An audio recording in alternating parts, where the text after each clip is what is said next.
Okay, hi everybody. So this is the first video of a new kind of workbook that we've put together, and we're going to be starting with the transformations of functions. And in this first lesson, we're just going to be reviewing information from previous classes here. So to start off here, we're going to look at the characteristics of a graph, and we're going to look specifically at domain, range, x and y intercepts, and some other important information that you're going to need. So we want you to remember domain and range. A lot of questions get asked about domain and range. Okay, as you progress through the course on exams, there's always going to be a small handful of questions that are going to be about domain and range to make sure that you understand what is going on with each function and where it applies, right? So remember the domain, I'll just switch here a little bit. Okay, the domain is going to be the set of all permissible values for x for a specific function. And the range is basically all of the resulting y coordinates that you get. And if you want to talk about an infinite domain, we're going to write it like one of the two here. We're either going to use set notation here or interval notation. Okay, same thing for the range here. Y such that y is an element of the reals, or we're going to write negative infinity to infinity. And that leads us to the next topic here. We want to make sure that you know the difference between set notation versus the interval notation. Okay. So this set notation here, a little bit more of like a formal looking way of writing it. It's the set of x values such that x is greater than a and less than b, where x is an element of the reals. But we can get away with saying the same thing by simply using this. Okay, this notation, which looks like a point, but in context we would know that it's not a point.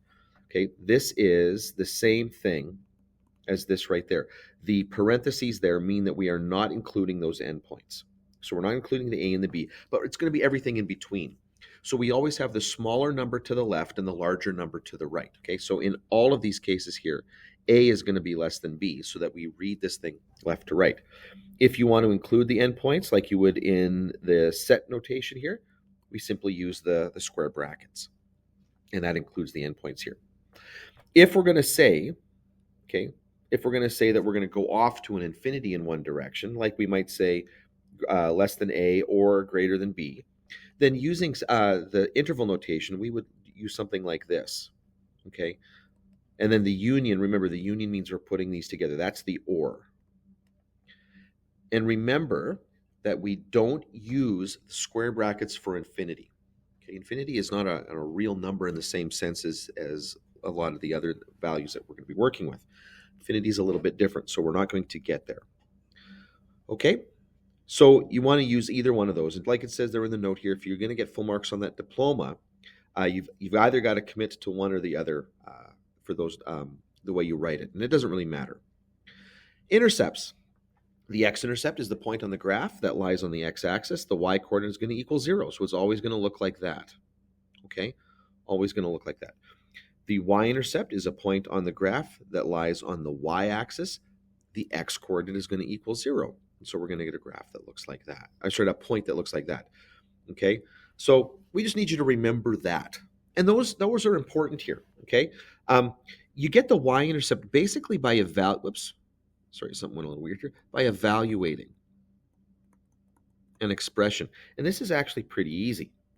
To get the x-intercept, once you plug 0 in for y, you're going to have an equation there that needs to be solved.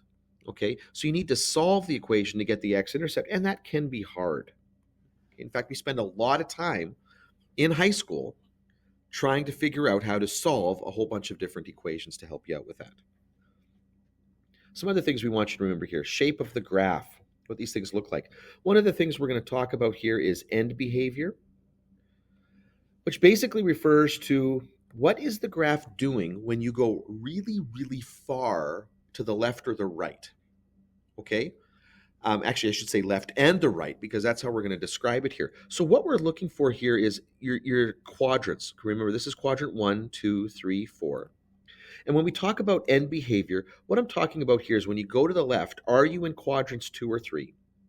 When you go to the right, do you end up in quadrant 1 or 4? So your answers here really are going to be 2 to 1 or 2 to 4, 3 to 1 or 3 to 4.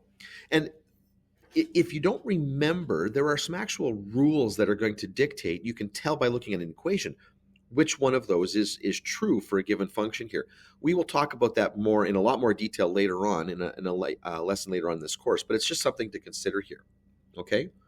Um, Remember that if the arrows when you have a graphics imply that these things go off to an infinity, and if a function ends with a closed point, then that boundary is included. But if it's an open point, so if it's a like a dot like that that goes on here, we're including that point. But if it's an open circle, we are not including that point. And then there's the direction of the opening, okay? Because in the past, you should have seen some graphs like parabolas that either open up or open down, okay? And remember, there's some rules that dictate how that works. Typically, if you've got a positive leading coefficient, it's going to open up. If you've got a negative leading coefficient, it's going to open down. Okay? And then finally, in this little section right here, we're going to take a look at maximum and minimum values. Okay? For the purposes of this course, what we're really looking for here would be what you might call the absolute max or min value. And when we ask for the value, we are looking for the y-coordinate. Okay, we are looking for the y-coordinate of that point. What is the maximum y-coordinate that this graph produces? What is the minimum y-coordinate that it produces here? Now, if I was asking where is the max or min, okay, then I'm looking for the x-coordinate of that point. I just want you to be aware of that. And so these are going to be related to the range as it points out right there, right? If you've got a maximum, then your range is going to be greater than or equal to some, if you've got a maximum, not greater than, if you've got a maximum, your y-coordinate is going to be less than or equal to that maximum. And if you've got a minimum, then your range is going to be greater than or equal to that minimum. Now, before we take a look at just some questions here, on the diploma exam, when you write that diploma, just some things to remember when you have to sketch a graph here. You got to label those axes. You want to have the appropriate ends. So if your graph extends to infinity, we want arrows. If it stops, you want to have either the filled in circle or the open circle there. And you want to label those important points there, like the maxes and the mins, and the intercepts, because those are typically going to be the things that you're required to identify on those graphs. Okay, so let's take a look at an example here. It says, sketch the graph of h of x on the coordinate plane provided. Identify the coordinates of the y-intercept and state the domain of the function. Now, we're just looking at a very simple linear function here, right? So in this particular case here, I'm going to make sure I choose that. What we're looking at here is y equals, 2x minus 3. And remember the form of a linear function here. Typically, we're going to see it as y equals mx plus b. So we can compare these two. We know that m is equal to 2, and remember that's the slope.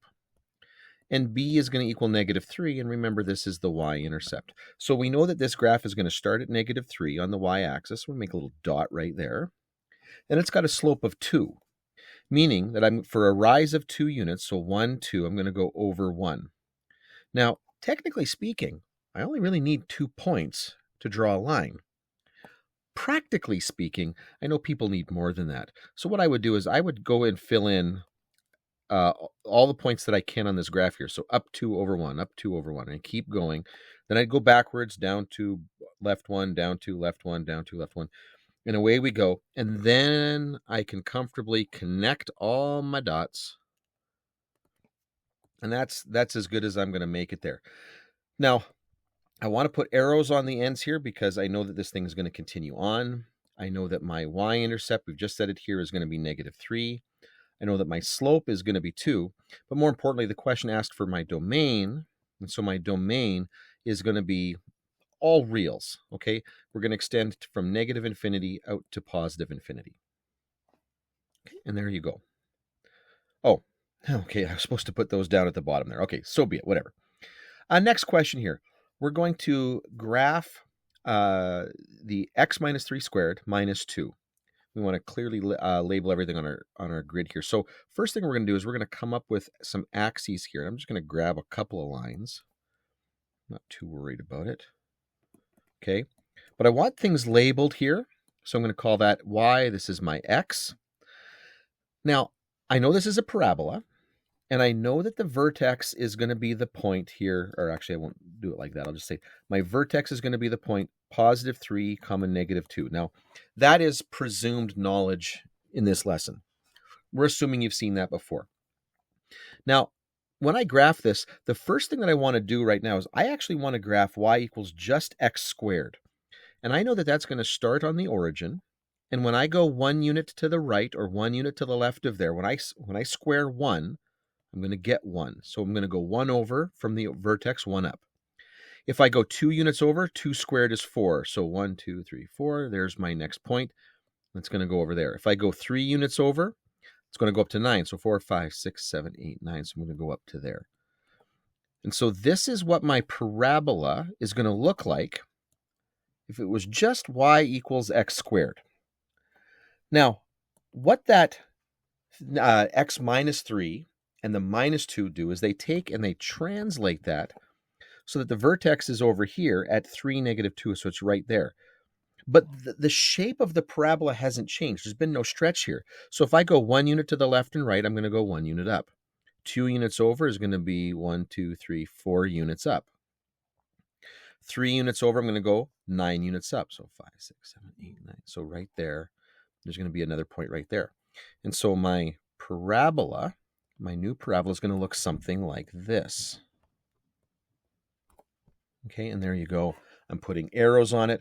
Now, they want us to label the x-intercepts. Here are my x-intercepts right there.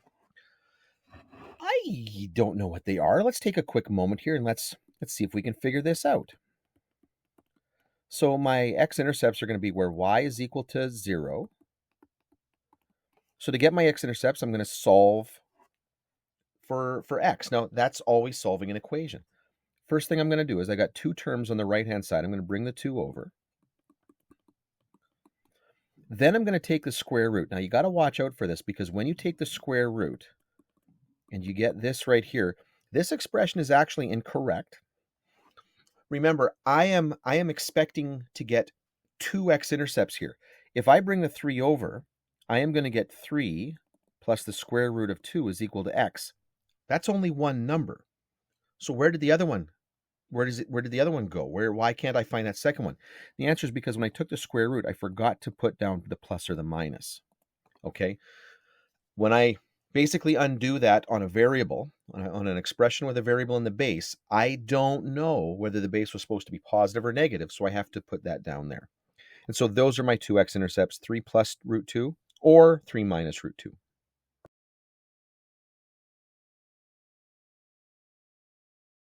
Okay, now for a moment, what we want to do is kind of step back a little bit. We want to talk about the graphing calculator that you've got there.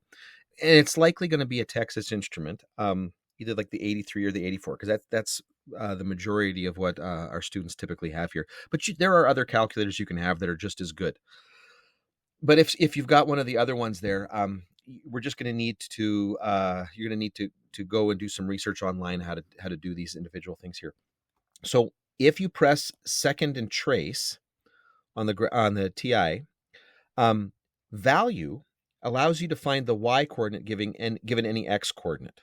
Okay, that may or may not be useful to you, but one thing that you can do with it is if you want to look for the y-intercept, you can simply let x equal to 0. Now, often when you press value, it actually starts you right on the y-intercept, kind of depending on how you've graphed that.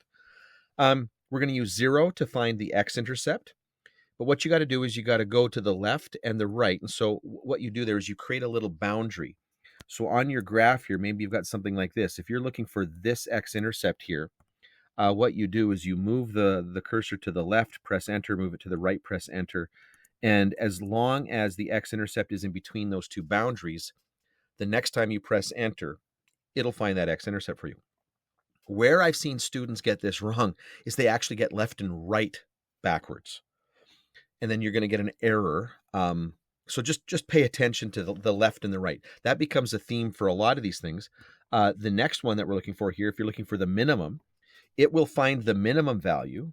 Okay, if you've got a parabola doing something like this, and you're looking for this point right here, you're going to move the cursor to the left and the right, and then it'll find the point with the smallest y value in that little interval. And then it does exactly the same thing for the maximum. But you've got to get left and right correct in order to make that work. And then intersect is what we're going to use to find points of intersection. So you might have a graph looking like this, and then let's just say a linear graph looking like this. And if you want to find that point where they intersect, that's the feature that you would use. Okay. And again, this should all be review. I just want to kind of go over that again, and hopefully they'll kind of ring a bell there. Other things that we want to look at here, we want to take a look at window settings. For the most part, when you put this into your kind of the default settings of your calculator will be -10, 10, and bear in mind what that is saying. Okay, if this is your screen here, that means this x coordinate here is -10, this x coordinate here is 10. The y min and the max means this is -10, this is +10, and the scale simply tells you what the little marks are. Okay, what the little marks are going up by on the x-axis and the y-axis. Okay, what's really the more important here is that you've got the x min and the x max going. Sometimes you're going to see errors that the calculator will give you, and it'll have to do with your window settings. What I've seen here is people simply forget the negative here for like the minimum, and they go from 10 to 10, and that just messes with the calculator a little bit. Now, equation solving on the calculator, you can actually do this a couple of different ways.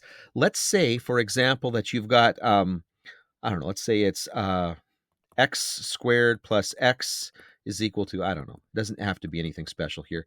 Let's say it's the sine of x plus 4. Oops, I'm going to move that out of the way there. X plus 4.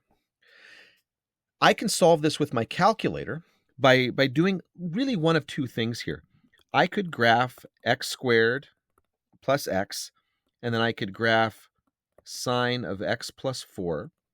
And then what I could do here is after I've graphed it, I can look for the points of intersection. And then that's using the feature that we were just talking about. And my solution would be the x coordinate of that point. Okay. Another way that you could do this that's not really mentioned here is, and I actually prefer this other method, you could bring in that equation, you could bring everything over to one side of the equation so that it's equal to 0. And then what you could do is graph that and then look for x-intercepts. And remember, from above here on the calculator, that's going to be that zeros function. Okay, that's going to be that zeros operation. I find that a little bit easier to work with because I know that my solutions are going to be on the x-axis. In this method up here, I don't exactly know where those points of intersection might be on the screen. I might have to really play with my window settings to find it. But in the second one, I already know they're going to be on the x-axis. Now, some limitations to this is only going to yield the real solutions, never the extraneous solutions. So if your teacher wanted to push you a little bit and make sure that you're doing stuff algebraically instead of with the calculator, they'd ask you for the extraneous solutions. Now, the calculator can hint at the presence of an extraneous solution. Sometimes you can see from the graph that it might look like there's a piece of the graph that's missing, like if the graph were to continue, it should actually like curve around in a certain way. And that kind of suggests an extraneous root. I don't want to really get into that because just know that the calculator doesn't find extraneous roots. It can't give exact values. Sort of. In some circumstances, actually, we can. But that's something that what we're going to do here is we're going to have to talk about that a little bit later on. In certain contexts, it'll do that. But it is certainly not an algebraic method. So if you are told to do something algebraically, using the calculator is not an appropriate way to solve that. In fact, you very likely won't even get a mark for the answer if you choose to answer something with the calculator when it specifically asks for an algebraic method. Really quickly at the end here of this little section here, something else to watch out for is some ways that we ask questions here. Sometimes you're going to get asked for the sum of the solutions to the following equation. In other words, you're going to get two answers for this. You need to add the two together. Okay, now in this particular case here, the answers that you're going to get are going to be 5 and -1. And don't worry about how we solve that. that should be reviewed. But right now, I'm just focusing on this issue with the question. So the answer here would be 4. And then for most numeric response, you're going to left justify that and fill that in. Now, some of our technology now is a little bit more forgiving, and you could right justify that too if you wanted, and you'll still get the answer correct here. But that's typically how you would do that. But watch for that word sum, where you have to take that one extra step and add them. Another place that people make mistakes, and it happens a lot here, is the question will ask for the largest solution. Perhaps you're getting in a question, you're getting multiple answers, and the question is directing you to find either like the largest or the smallest. This is particularly true in a trigonometry problem, where you'll be asked for the largest solution. And I've watched countless students who clearly knew what they were doing, got the answer, but got the question wrong because they simply chose the smallest of the two answers. Okay, so that's just something to think about while you're working.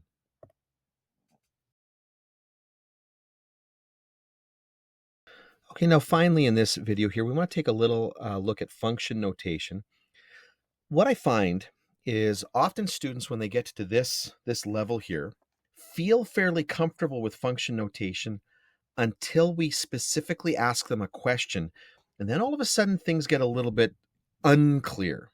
Okay, so in function notation, y is replaced with this f of x. Okay, so for example, 3x plus 2 would be rewritten as f of x equals 3x plus 2. And most people get that. Now, what I want to do here is just take a really quick moment here and explain what's going on in function notation. In this particular case here, the question that I have is, what does f mean? Most people say f means function. Well, no, in this case, we use the letter f because we're talking about a function. But in this case here, what the f refers to is the actual rule that's converting x coordinates into y coordinates. So in this particular case, we multiply the independent variable by 3 and add 2. That's what the f stands for here. And then in the brackets is the independent variable. So in this case, the independent variable is x. So f says multiply the independent variable by 3 and add 2. O, the independent variable, is x. So this is 3x plus 2. So whatever shows up inside those parentheses is the independent variable. It's the thing that the rule is acting upon. Okay? Now that might be a little bit confusing, but I hope that you're beginning to get a bit of understanding, because it doesn't take long for us to ask questions using function notation, and it becomes clear that people actually don't understand what's going on with the substitution. Now, ultimately, one of the real benefits to it is that when you've got y equals f of x, just like we have written here, that allows us to find points. It's a nice way of representing points and the dependency of the y coordinate on x. Like, it makes the dependence of y on x very explicit, very clear. Now, in this question right here that we're about to do in question 1, the f here, the rule is square the independent variable, add 4 times the independent variable, and then add 3. That's the rule. So now in this first case here, we know what f is. Oh, look, the independent variable is 3. So square the independent variable, add 4 times the independent variable, add 3. So that's 9 plus 12 plus 3, and the answer is 24. Now here, in this next one, the independent variable is x. So it's actually the function itself. So what I'm going to do here is that f of x, well, what does f do to x? Well, it squares it, adds 4 times x, adds 3. Now, the multiplication by 3 happens after that is done, and it gets applied to the whole thing. Okay, it's like the order of operations. Okay, because of these parentheses here, I'm going to apply this f of x first. okay, because it's the function of x acting on that x. And basically what's happening here is the function here converts the x to a y, and then we multiply by 3, and that becomes 3x squared plus 12x plus 9.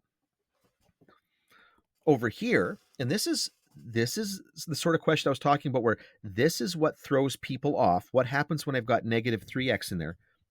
The independent variable is negative 3x. So this becomes negative 3x squared plus 4 times negative 3x plus 3. Now, and I know that sounds weird when I say, what's the independent variable? And I'm saying it's negative 3x here. That's what's taking that place here. Sometimes people look at that and say, no, no, no, no. X is the variable. But I'm telling you, whatever you plug in here, whatever the function, whatever the rule is, when the function is looking for the independent variable, it's going to take whatever is inside that and apply it that way. So then this becomes 9x squared minus 12x plus 3. For D here, we're just adding 3, but notice the independent variable here is x. So we're going to do that part first, and that'll become x squared plus 4x plus 3. But then we just add that 3 on at the end. So that's actually pretty straightforward. That just becomes plus 6 when we add the like terms. E is a little different. In this case, this is the first one, and it's the only one out of this group, everybody. That's an equation. In this case, I'm going to evaluate that f of x, and the independent variable is just x, so that becomes x squared plus 4x plus 3 equals 48. Now what I'm doing here is I'm going to solve this equation. This is a little different. So what I would do is I would bring over the 48, and so that's going to be minus 45. And then I would have to factor this, and I would get x plus 9, x minus 5. So x is either equal to negative 9 or x is equal to positive 5. And those are my two solutions. But that's what I'm asking you to do when I give a value of the dependent variable. Now, back over here, this is actually very similar to a combination of the previous two. I'm going to do this part first. So it's going to be negative 1 squared plus 4 times negative 1 plus 3. That's starting on the inside, letting f convert negative 1 to a y coordinate. So there's my y coordinate, and then I multiply by 2. So this is going to be 2 times 1 minus 4 plus 3. And look at that. 1 minus 4 plus 3 is 0. 2 times 0 is 0. And away you go. Now, just to wrap things up here, another thing that we want to quickly take a look at is just what these expressions mean. I know sometimes people have trouble with the greater than or equal to, but remember this right here is a is greater than 0. Now, what that means, though, a is positive. That's what I want you to really get out of that. Here, a is less than 0. That's what that symbol means. But more than that, I want you to catch that a is negative here. That's what we're trying to say without maybe explicitly saying it. Here, we're saying a is an integer. I'm not a big fan of using the I, but I know that there are lots of places that do use I for integers. I want you to know that a much more commonly accepted symbol there is like the Z, this little stylized Z for integers. Okay. Same thing here. This is a real number.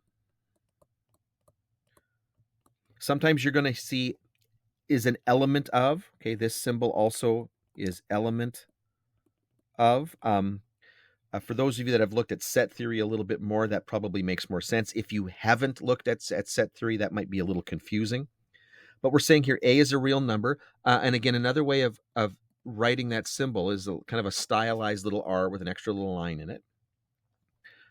When you see f of negative 2 is equal to 7, what that means here is that when x is negative 2, because remember, x goes here, the independent variable goes inside. The whole thing is equal to the dependent variable, so the whole thing is my y.